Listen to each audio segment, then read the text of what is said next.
Now I think of American muscle, you're probably thinking about the Camaro, the Charger, and of course the Mustang. A name you won't often hear that much is the Firebird. Rarer still is the Trans Am.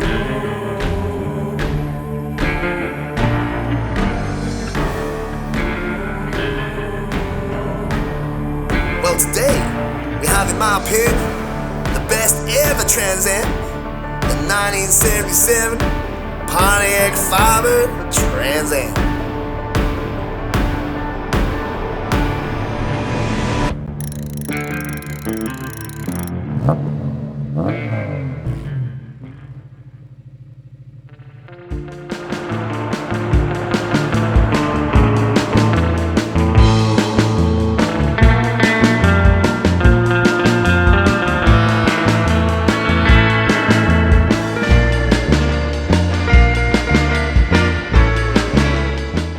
So the Firebird was produced over 4 generations from 1967 to 2002.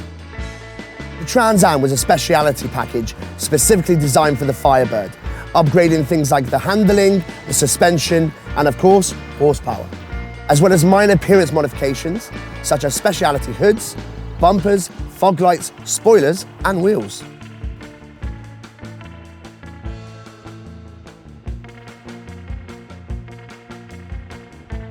So you might remember this car for Smokey and the Bandit.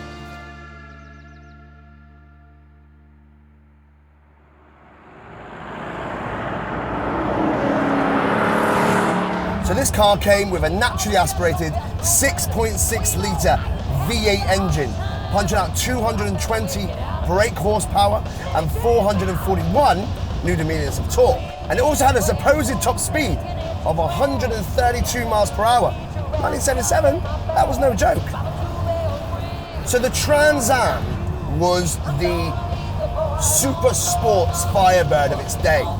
Like we said, it had improved handling, improved horsepower, improved suspension. So, by today's standards, this is not a quick car. Your MX-5 will go faster.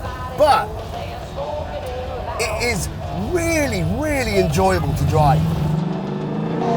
You have to drive it being completely prepared for the unexpected, because this car will bite you and bite you hard.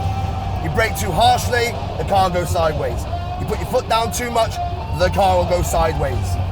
Now, you can wheel spin this thing with very little effort applied, which just brings a smile to your face. But you also have to remember that, yes, these cars are not insanely expensive to buy, but to keep them on the road, that's a different question. So if you're going to be doing wheel spins, then you've got to be prepared to pay the cost. And I think for people that drive these 70s and 80s American muscle cars, it's a price they willingly pay. I mean, this car has got a genuine drink problem. You think, right, got 220 brakes, 6.6 litre V8, and yet it doesn't go that fast, but my God, it drinks, and it drinks. To the point you're like, my God, I don't know if I can afford this anymore. In terms of the handling, again, we said that, the Trans Am model had improved handling, but again, to modern standards, it handles like Titanic. But for an American car of its era, this was a quick car.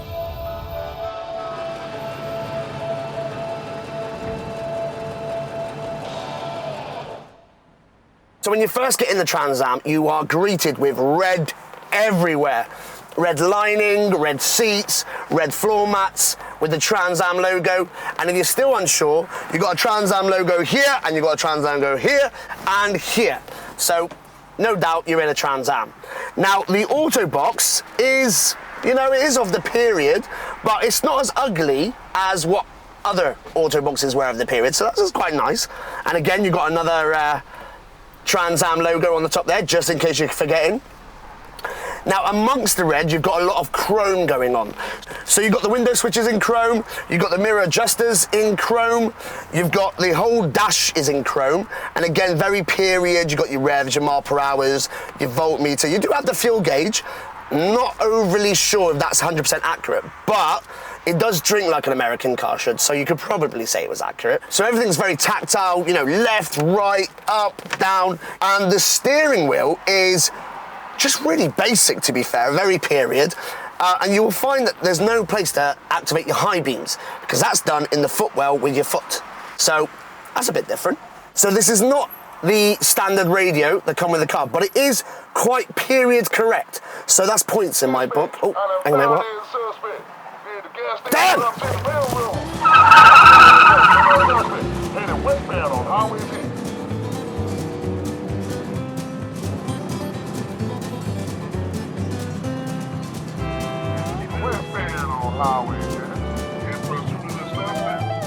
He's now going 80 miles an hour, 90 miles an hour.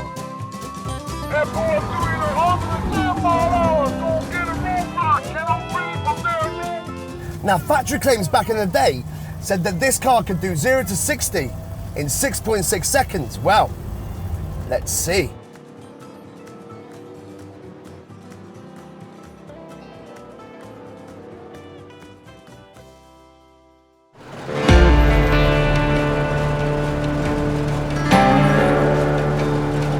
I'm not confident.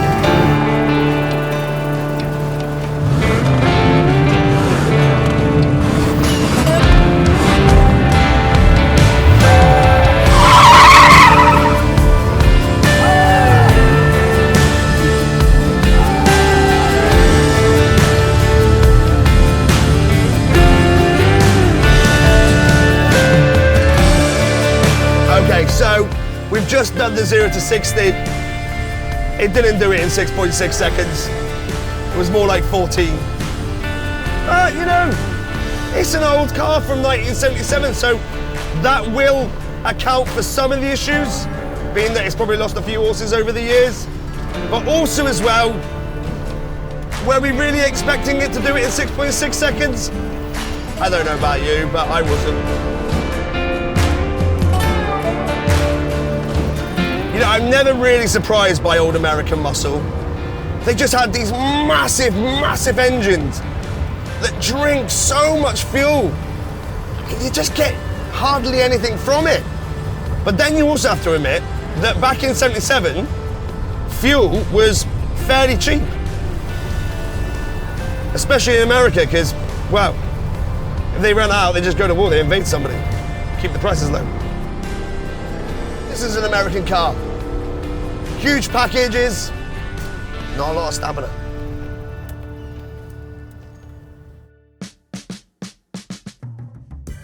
The Firebird Trans Am lived on throughout the 20th century and into the 80s and become the much-loved night rider. But the 77 Trans Am is, for me, the most special. Yeah, okay, it's not that fast at today's standards, but this car for me stands for more than stats and 0 to 60 times. It's timelessly stunning. The sound is rich and brutal. And it's got that essential T-bar, so you can live your best life like you're Mr. Burt Reynolds. Wrote me a prescription, but there is no cure.